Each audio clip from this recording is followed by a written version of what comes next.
Hello. Oh, hello. Well, hello there, everybody. First of all, cheers. Cheers. I'm Jen Childs. I'm the producing artistic director of 1812 Productions. I'm Scott Greer. Lucky to be here. And Scott, for those of you who are 1812 fans and you know him, sorry, that's my phone dinging. We still haven't figured that out. It comes up. But for those of you who are 1812 fans, you've seen him in many, many shows. And those of you who are theater fans around Philadelphia, you've seen him in many, many shows. You're welcome. So, yeah, so good. We were just listening to Frank Sinatra, The Great Years, and it's a whole bunch of his songs that he did in the 1950s.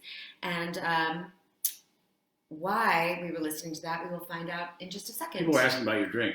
Oh, well, first and foremost, I am drinking a very fancy drink today called a Kir Royale. It is champagne, or in this case, Prosecco, with a little bit of cassis. And it is delightful.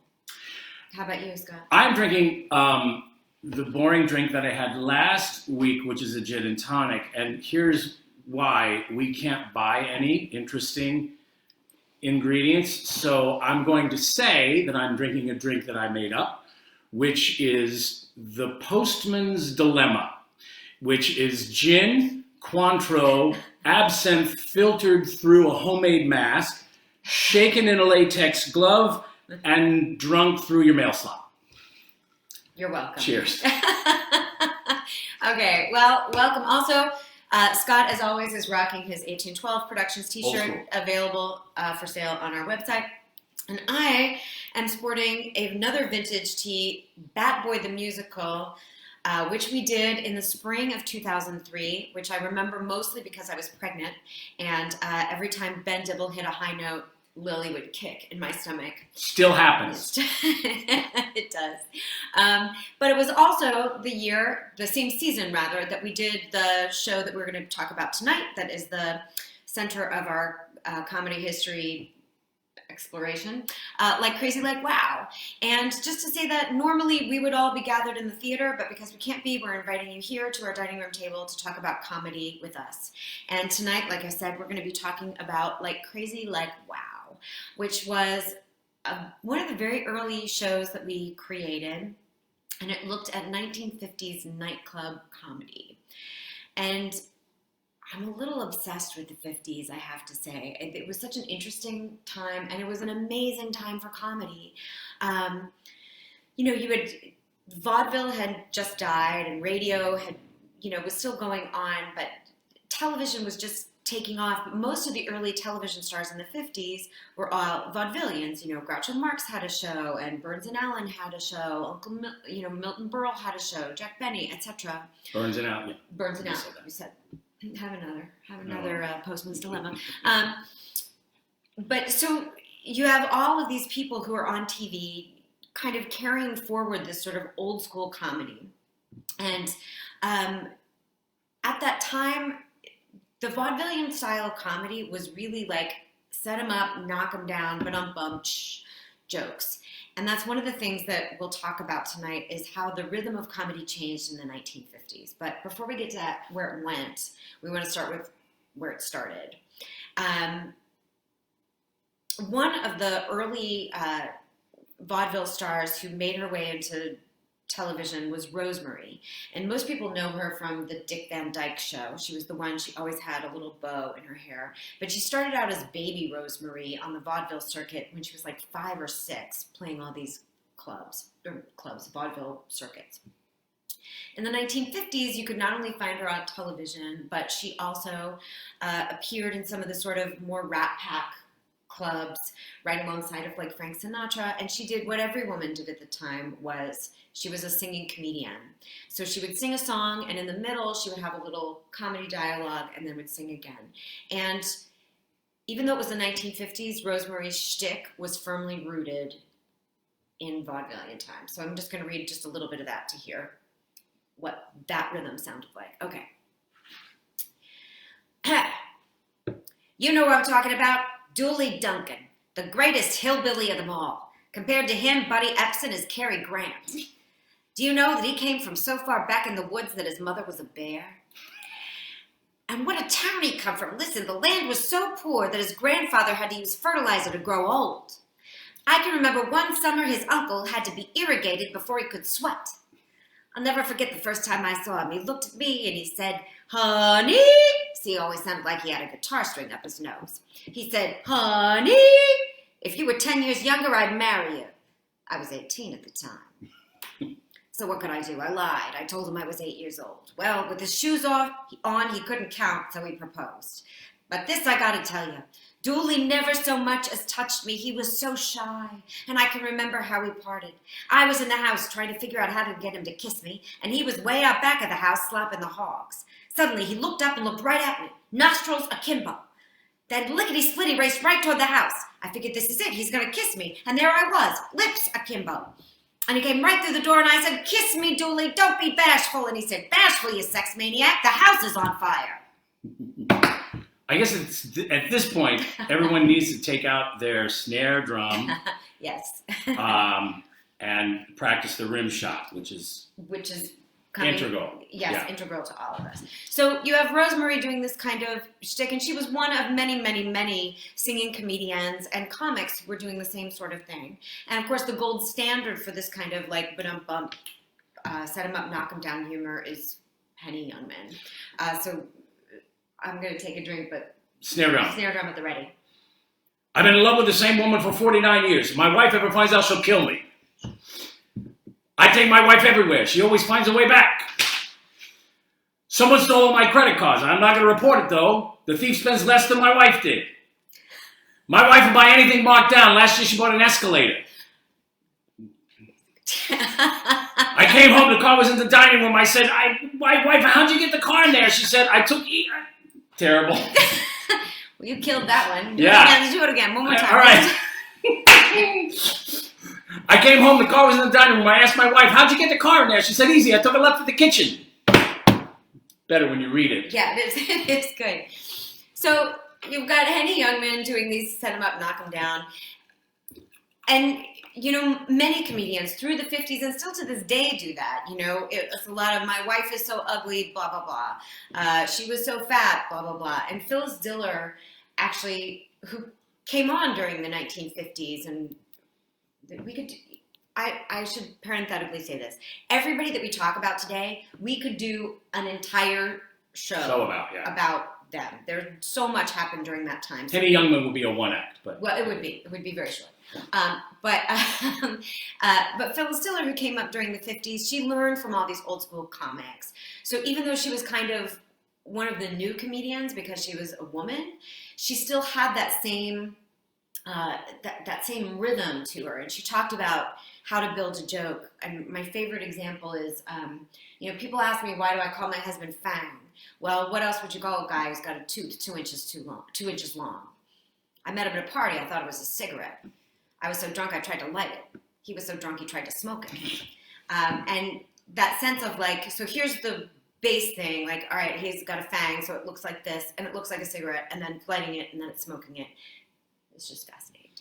Yeah, you met I did. The great Phyllis Diller. Did she talk to you about this at all? She did. She talked about that thing, and she talked about learning it from Bob Hope. That's how you built a joke, is you lay down, like, here's the base, here's what do you want to call it? Here's the theory, here's the premise, exactly. And then how you build on and on and on, getting more absurd with each time, and heightening with each time. So that's the energy that you have in the 1950s in the clubs and on television. You've got also, like we talked about last week, the Honeymooners, the beginning of situation comedy. You've got all kinds of variety shows that are doing sketch work, like our Show of Shows with Sid Caesar. And so all of this stuff is happening. Television is such a new medium, and vaudeville is finding its way there. Broad physical comedy, etc. But comedy, like hemlines, changes. And just like there was this beatnik counterculture that was happening in the 1950s with music, with writing, the same thing was happening with comedy. So as opposed to this ba-dum-bum that you're used to hearing, all of a sudden the idea of what it meant to make a joke started to change. And just like you have these like scatting and improvisational styles of music, you get that with comedians as well. Most notably, obviously, with Lenny Bruce. And anybody who watches Mrs. Maisel knows that Lenny Bruce was a controversial figure. He was shut down and arrested so many times for profanity. But I think because of that, he's become this kind of mythological figure, and we forget how ahead of his time he was and how funny he was. And so, you compare, sorry, that's the ding. I think that's my mother texting me, probably. Oh, anyway, it's your computer. It's my computer. My mother texts me, and it shows up I on know. my computer. So I know, unfortunately, there is literally no way to address that. But look. I just learned how to do this. I know, Right? believe Just me, I'm not. Give me a break. Yeah. We'll figure that out for next week. So, Lenny Bruce. Lenny Bruce, and we're talking about, so this is a tiny little bit of a Lenny Bruce routine, and see how different this kind of joke-telling format is from the take my wife, please kind of format. Here we go. Marijuana will be legal someday. Because so many law students now smoke pot that someday a congressman will begin to legalize it to protect themselves. I mean, you wouldn't believe how many people smoke pot. If anyone would like to become mayor, believe me, there is a vast, untapped vote. Of course, you wouldn't want to become the marijuana mayor. You'd have to make it a trick legislation like the crippled Catholic Jewish war children in memory of Ward Bond who died for your bill to make marijuana legal. Which is awesome. And that was what? That's 1958? Yeah. 57? He was like right. That. And he was right. He was right. And I think, actually, I'm going to be super rude because you think you read it wrong. I think because the many law students who now smoke pot will someday become congressmen. Yeah, I probably did read it wrong. Yeah, that's all right. Unfortunately, there's literally nothing we can do about that. Other than just nag. All right. So you've got Lenny Bruce, who's all of a sudden there's this kind of like his rhythm is more the rhythms of jazz, and then there's this cat. Okay, Lord Buckley. I have to show the album because I feel like people don't believe that it's true. So Lord Buckley was this totally weird cat, and I say cat because he adopted the language and the vernacular of jazz musicians, and he would do comedy that was based on that. It was total hipster comedy. So he would do things like on his albums. That's another thing. We'll talk about that in a minute. Long play albums. On his albums, he would do like Mark Antony's speech from Shakespeare, "Friends, Romans, countrymen, lend me your ears." But he would do it like this. Hipsters, flipsters, and finger-popping daddies, knock me your lobes. I came here to lay Caesar out, not to hip you to him.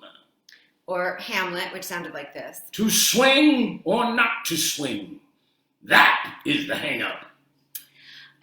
So you have that. You also then have somebody like Mort Saul, who was, people had been doing political humor since vaudeville days, but it was very mild political humor. Like, are you a Democrat or a Republican? Do it again. Are you a Republican or a Democrat? I'm a Democrat. Why are you a Democrat? My father was a Democrat. Oh, and I suppose if your father was a horse thief, you'd be a horse thief. No, I'd be a Republican. That was written in 1910, so no letters, please. But Mort Saul comes out on stage with a newspaper under his arm and actually starts talking about Joseph McCarthy and Eisenhower and issues of the day. So that's a huge new thing in comedy that is changing, that none of the vaudevillians did in that way.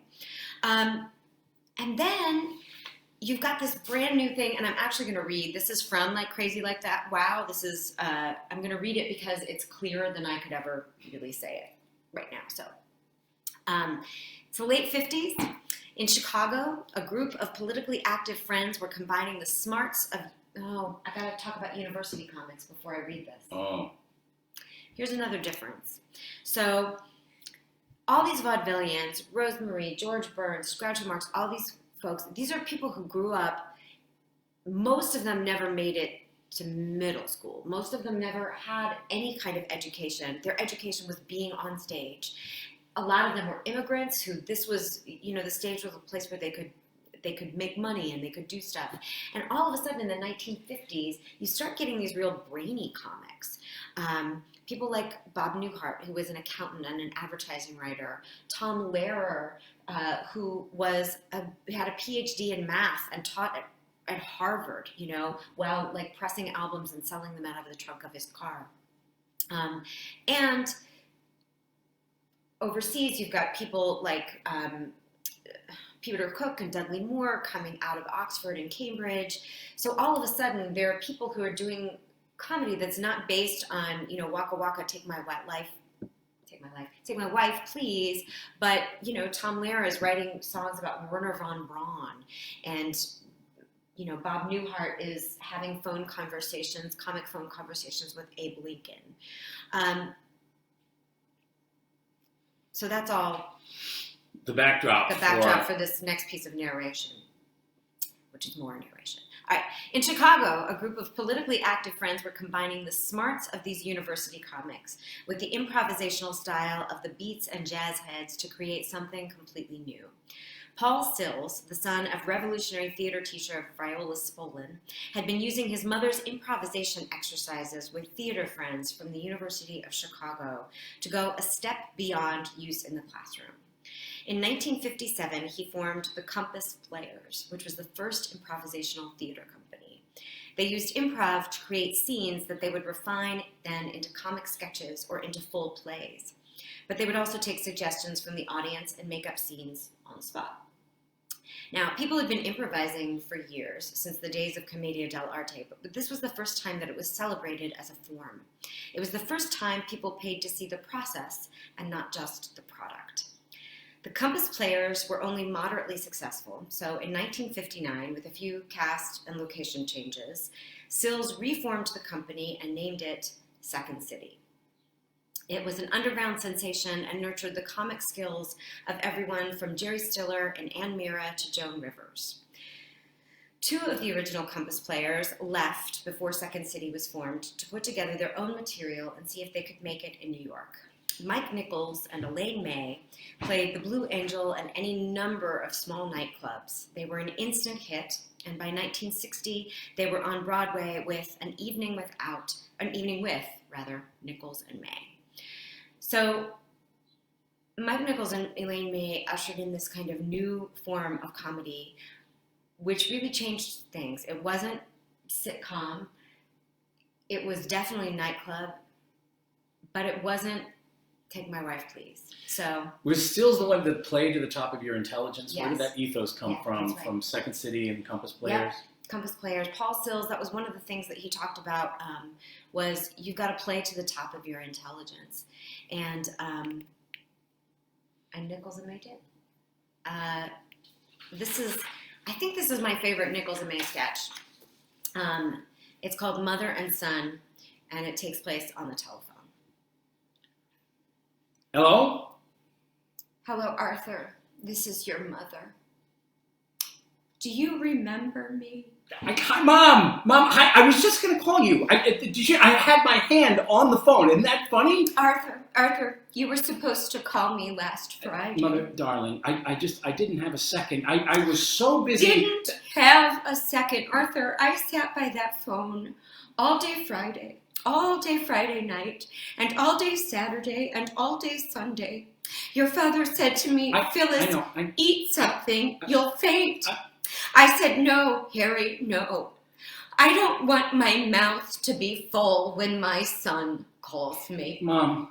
You never called. Mother, I was sending up a rocket. I didn't have time. Well, it's always something, isn't it? Okay, Mom, look. Arthur, I'm sure that all the other scientists there have mothers, And I'm sure they all find time after their breakfast or before their count-off.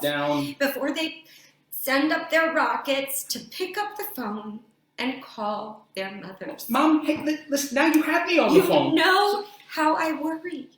I do. That's the point. I read in the paper how you keep losing them. Mother, I don't lose them. I nearly went out of my mind. I thought, what if they're taking it out of his pay? Mother.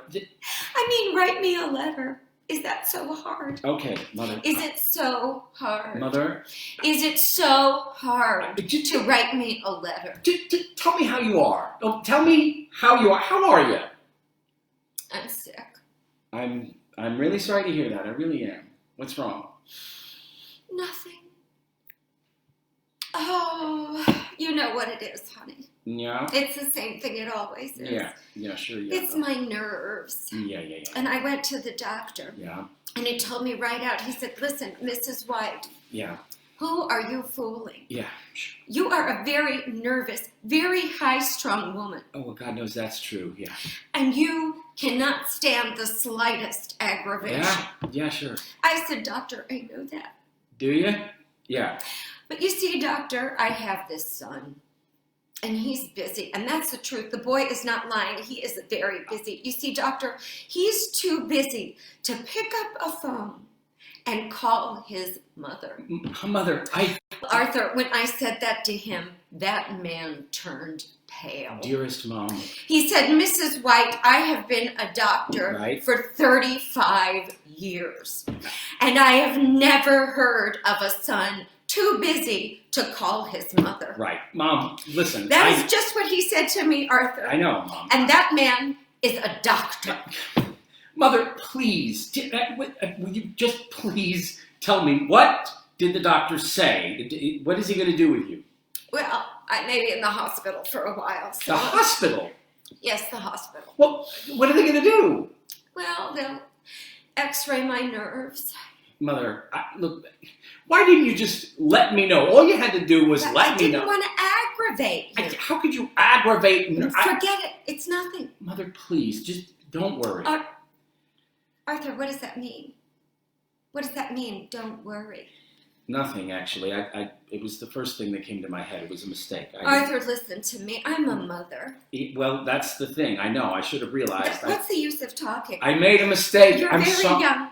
Well, someday, Arthur, you'll get married. Mom. And you'll have children of your own. Mom. And when you do, I only pray that they make you suffer the way you're making me suffer.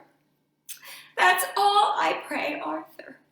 That is a mother's prayer. Okay, Mom, thanks for calling.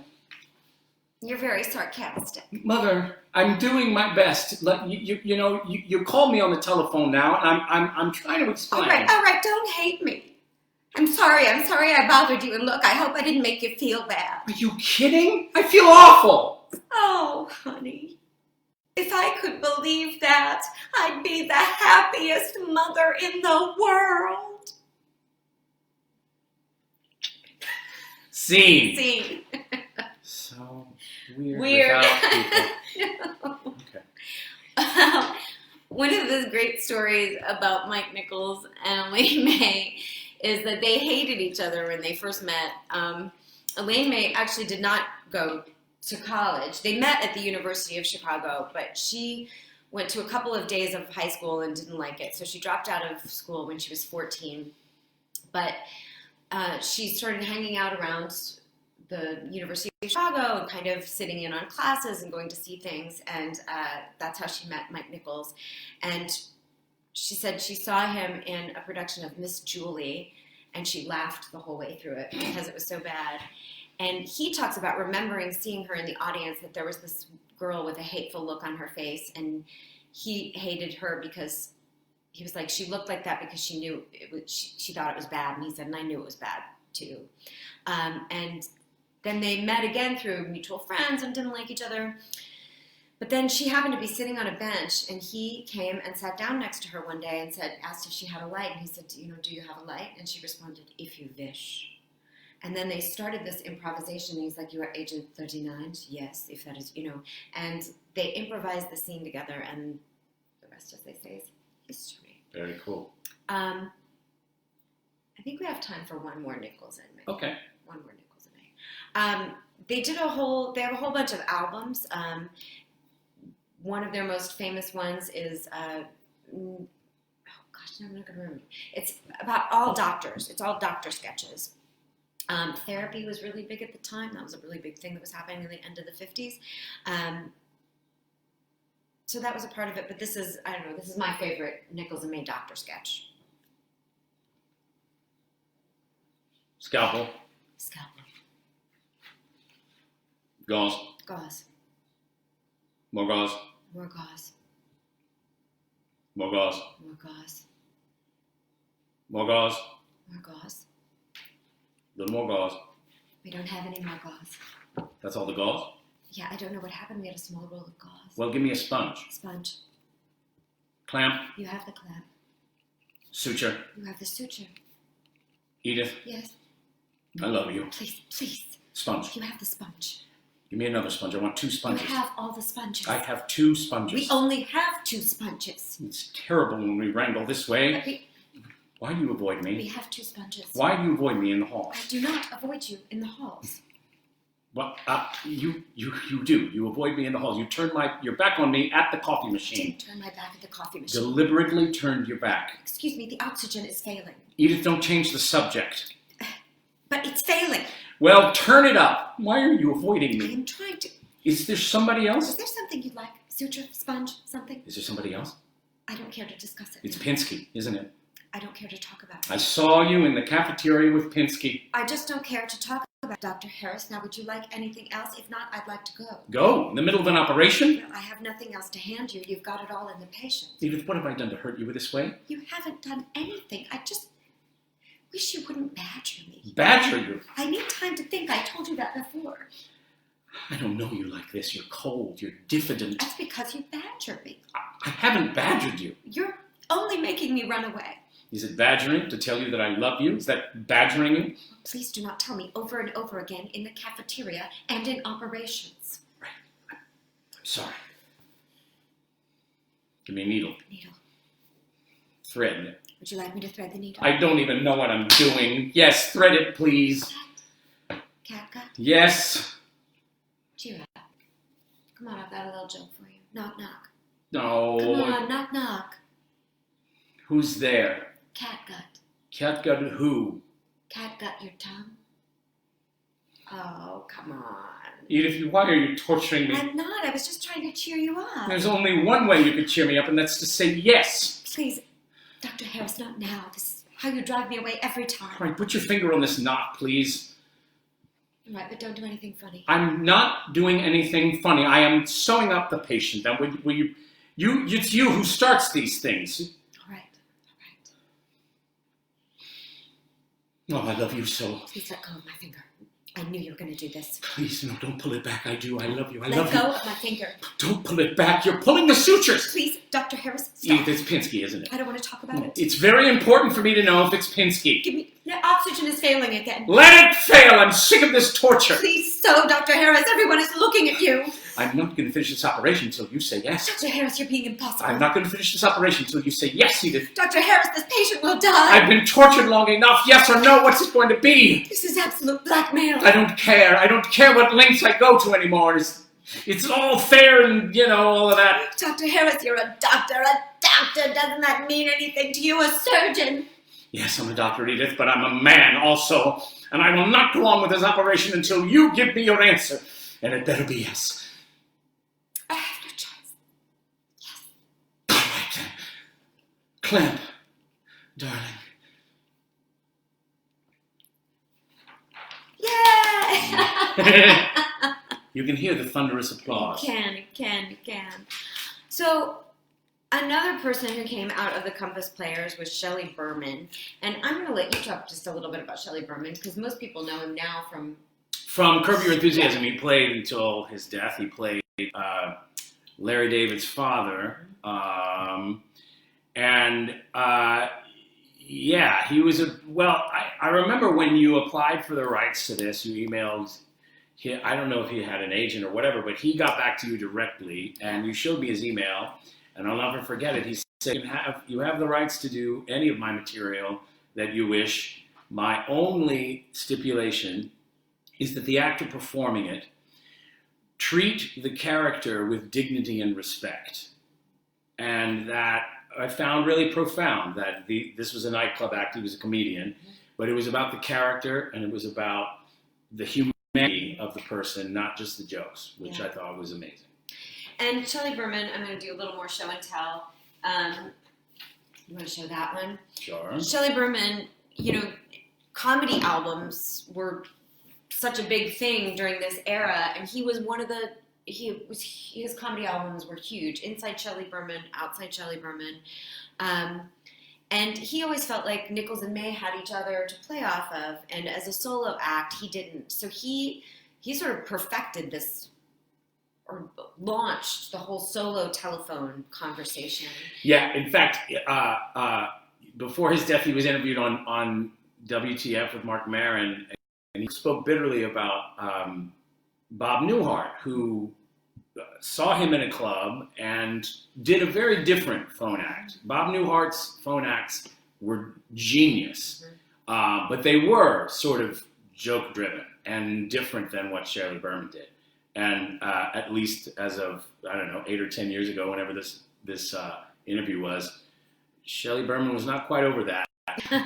That Bob Newhart had incredible success. More success than he did. Anyway. But so what's interesting is, again, thinking about Henny Youngman's one-liners versus what Shelley Berman does, and Scott's going to do one of our favorite Shelley Berman routines. Is just like with Nichols and May, they ask for patience because it's really character-driven as opposed to joke-driven. And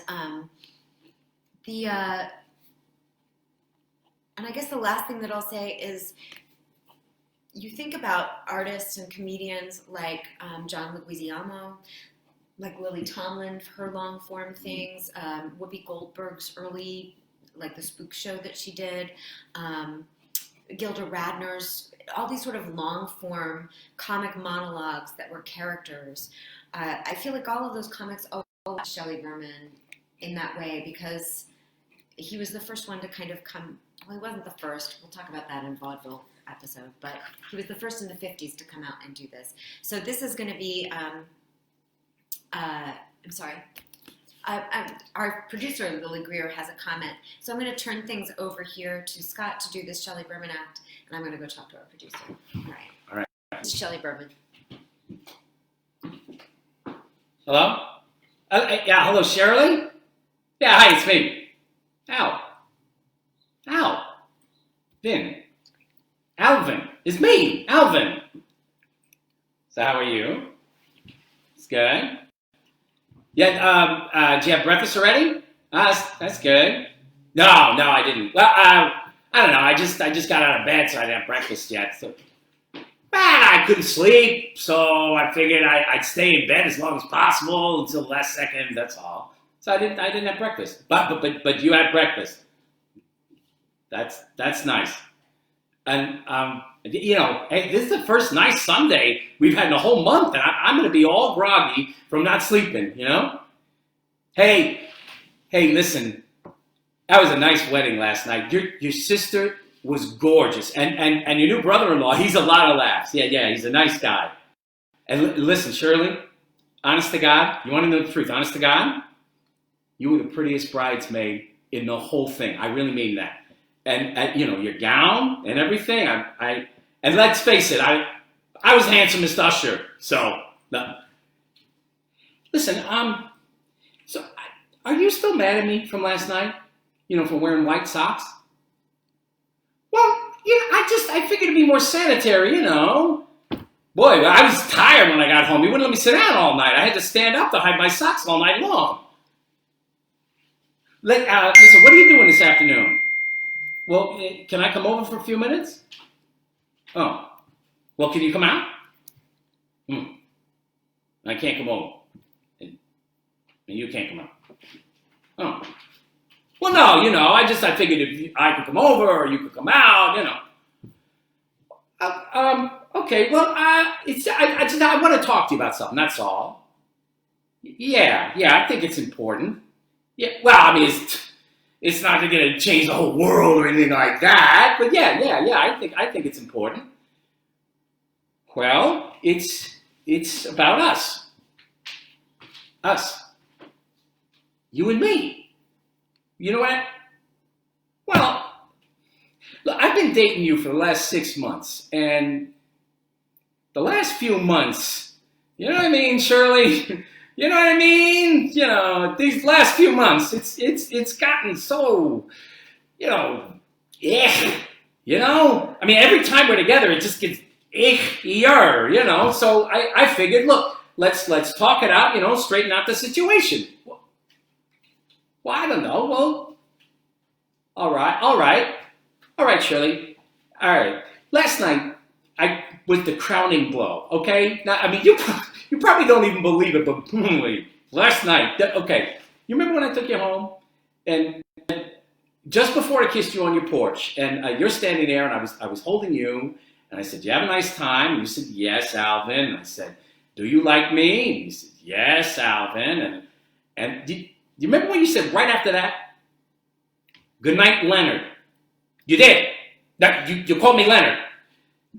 Why would I lie about something like that? And what's more, you called me Leonard about 17 times last night. So, you know, the reason I called, Shirley, is, who's Leonard?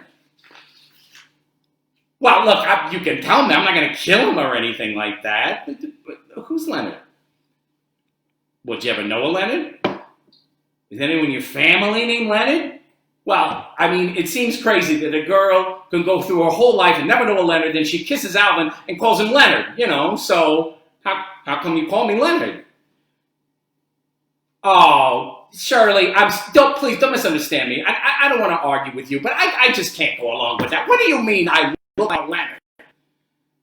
I have been told I look like an Eli, but look, I've never been told I look like a Leonard. Well, Shirley, I think there's something wrong with our relationship, and I'd like to straighten it out. And, you know, so if there's something I'm doing wrong, I wish you'd just tell me. You know, if there's something you don't like about me, don't hold it in. Just tell me flat out what it is you don't like about me, and maybe I can improve. Just tell me what you don't like about me, that's all.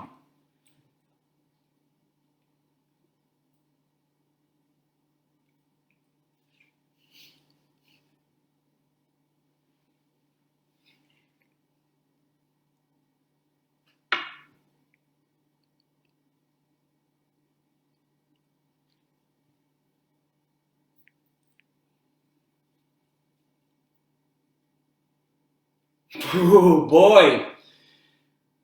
Well, all right. I'm glad you told me. I don't care. I'm glad you said it. Well, maybe I can do something about it now. Okay? All right. Is there anything else? Okay. Anything else? Okay. Anything else?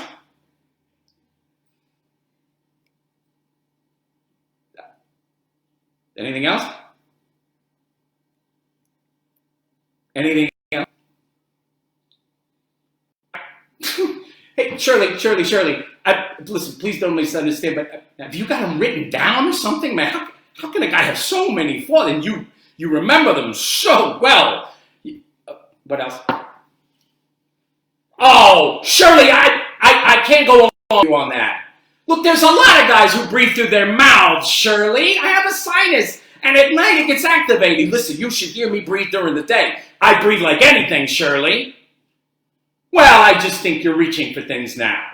I am not sensitive.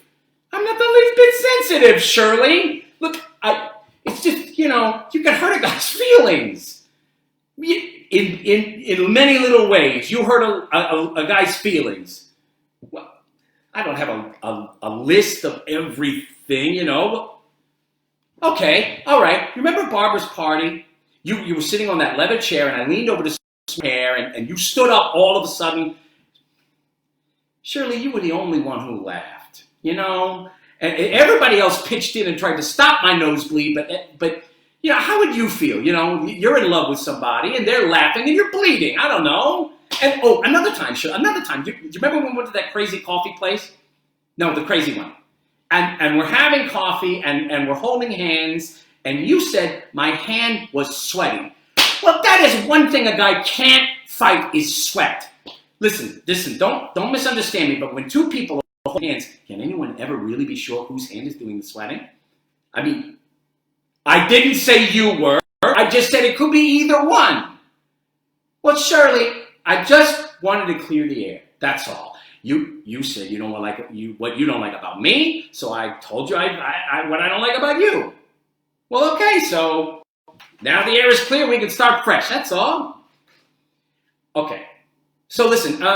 So next Friday, Saturday, Sunday. Are you around? Yeah. Okay. All right. Then the next Saturday, Sunday. Okay. Then the next Saturday, Sunday. Well, how about the next Saturday, Sunday? Saturday, Sunday after that? Well, listen, why don't I take a night off at night school in the middle of the week? Well, I can take one night off of night school in the middle. Nobody care. Listen, I'm way ahead. I'll tell them I was sick. They won't care. I can take one lousy night off, Shirley, and see you. It's very nice of you to be interested in my career, but I want to see you. Well, how about the next Saturday and Sunday after the last one I mentioned? That takes us into November, Shirley, so, you know. Okay. I'll see you in November. Hey, Shirley. Is there somebody over there with you? No, is there somebody there with you? No. Tell them I say hello. No, I don't care. I don't care. Listen, I'll call you next November. I don't feel bad. I don't feel bad. No, I feel bad. Sure, I feel bad. What do you expect me to do? Laugh? I can't laugh. I feel bad. Well, Shirley, look, you're not mean or anything, but you got ways. You know, it's something I can't describe, but I mean, you're not mean, but you got ways. I mean, you can make a guy feel so rotten. And I feel rotten, that's all. And you do this to me so much, you know? And I think to myself, Shirley, you know, I think to myself, you could make a guy feel so lousy, and you know, who are you? You know what I mean, Shirley? Who are you? Just think about that, Shirley. Who the hell are you? I'll call you next November. Woohoo! Nice.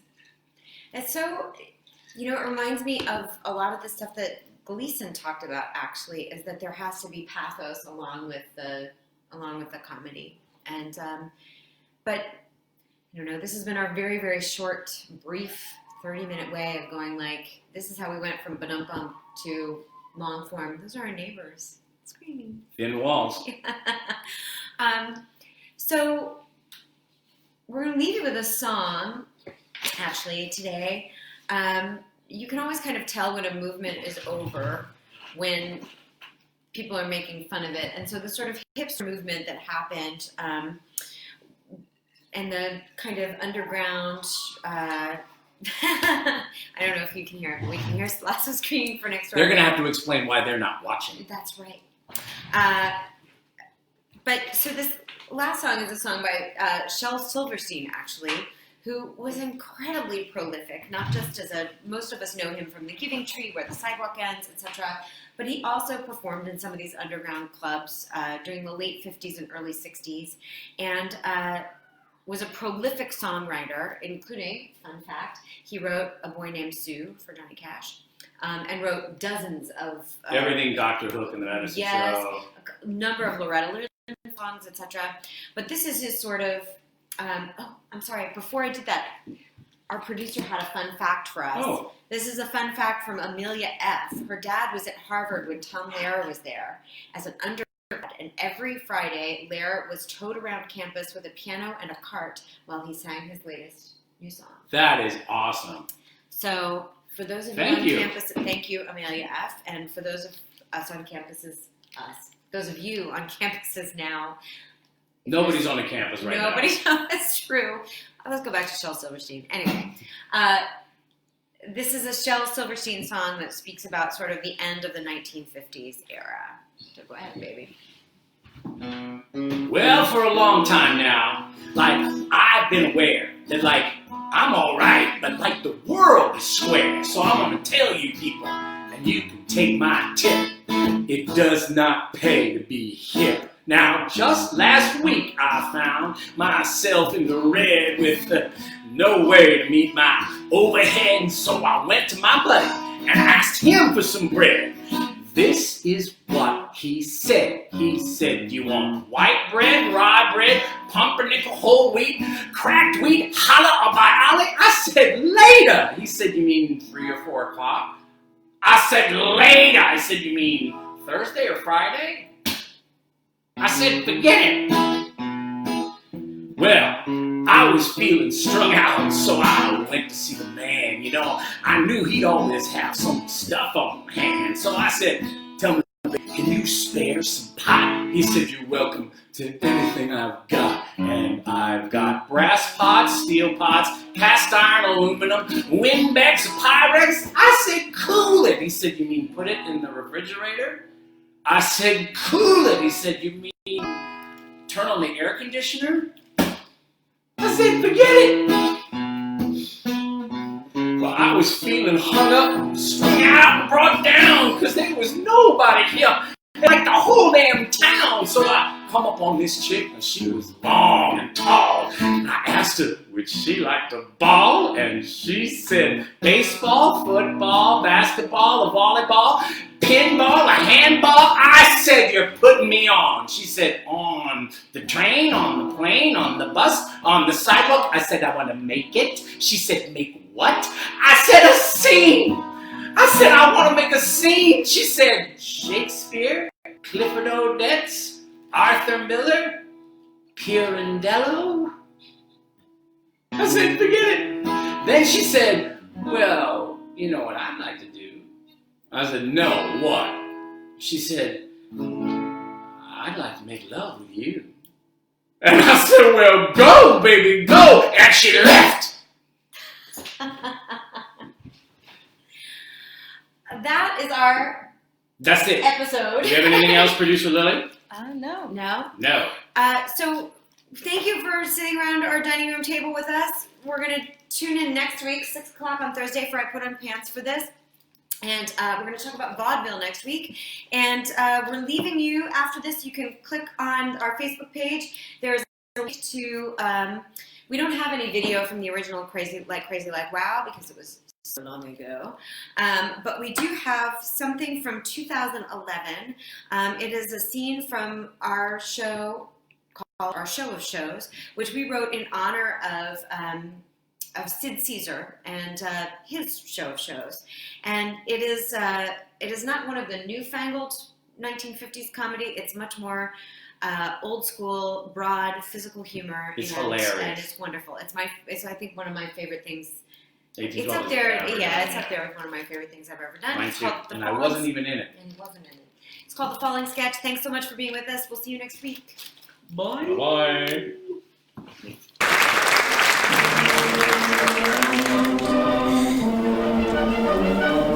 Team 12 Productions would like to extend a thank you to the Pew Center for Arts and Heritage through the Philadelphia Theater Initiative for their generous sponsorship of both Our Show of Shows and Laughter on the 23rd Floor. These productions would not be possible without their continued support. Thank you from the bottom of our hearts. And now, back to the show.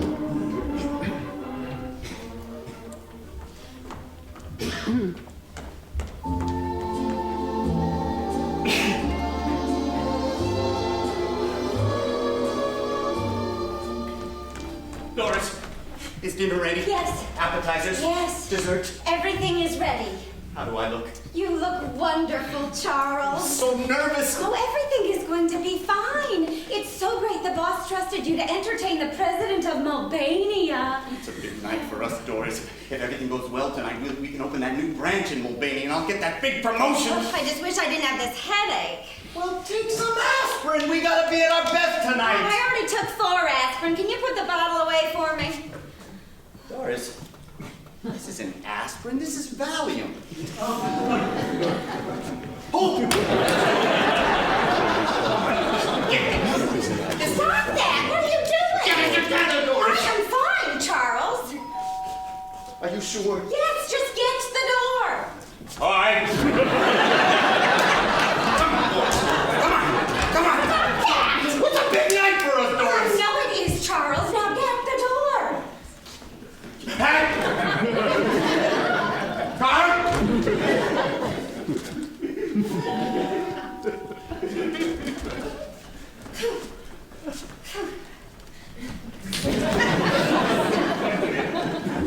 Welcome to my home. This is my wife, Doris. May I present the President of Mulvania, His Excellency, insert funny name cough. And I am his aide, Schwitzky.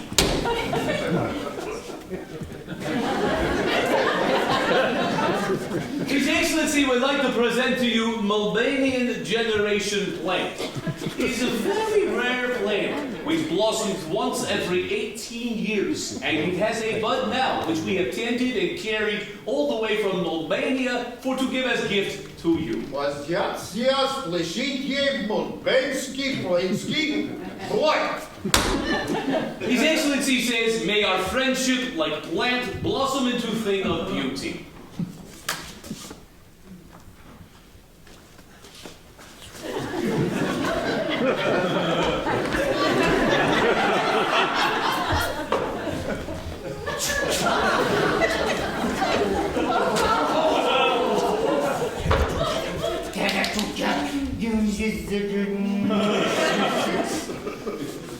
Gentlemen.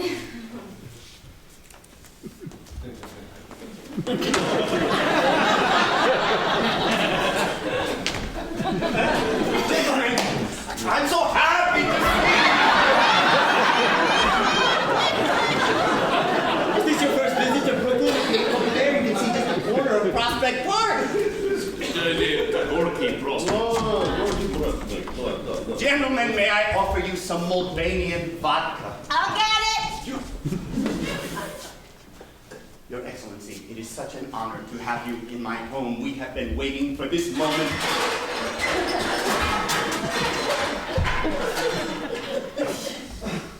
For many months. No idea of the respect that I have.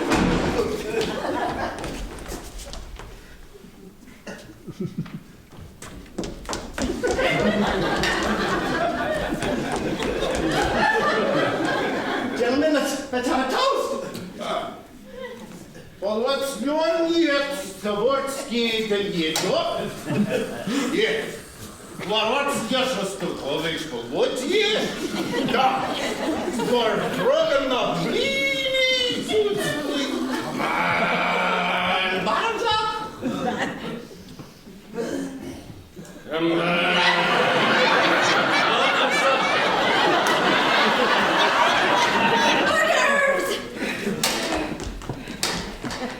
Mr. President, have you had a chance to look over the plans for the proposed office in Mulvania? The plan is you seek it. You people, no.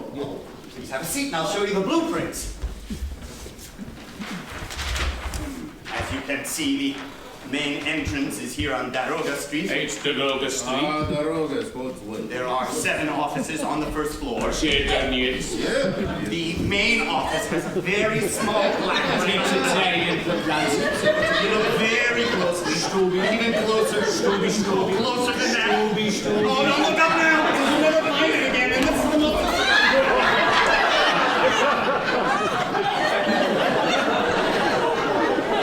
Tiny hot dog. Тинский Винский,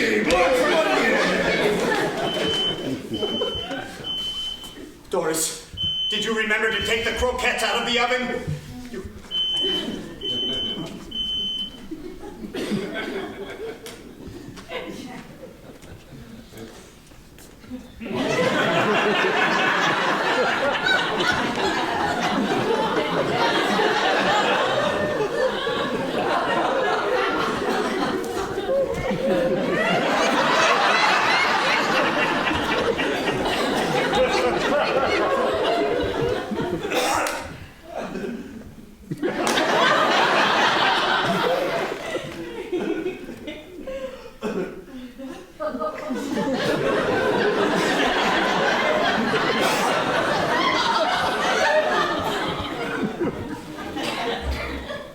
On the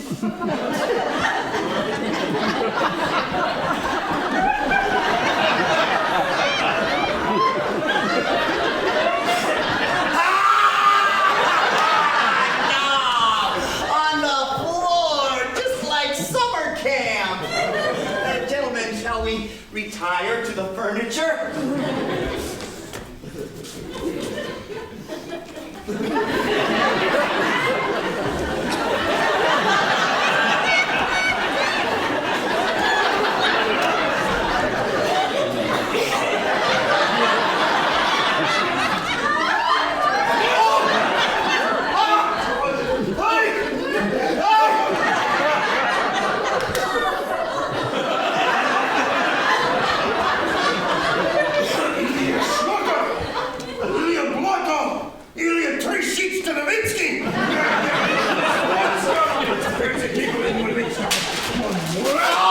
I think perhaps we should be going. No, Your Excellency, adorable, honorable, Mr. Excellent Presidency. My wife is not drunk. She's just performing. I'm performing the traditional welcome to our home ritual. Ritualske. Yes, what you've just seen is not an insult, but a sign of respect. Respect. Yes, it is customary in Brooklyn to fall together before dinner as a sign of friendship, as a sign that we have fallen for each other. In Brooklyn, comrade Stumblesky. Stumblesky. See, it's my turn. I am falling. And now it's your turn.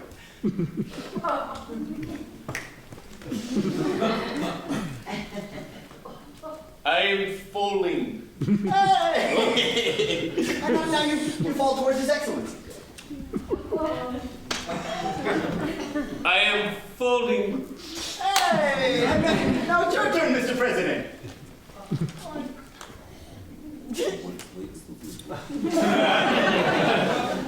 I am 40. I am falling.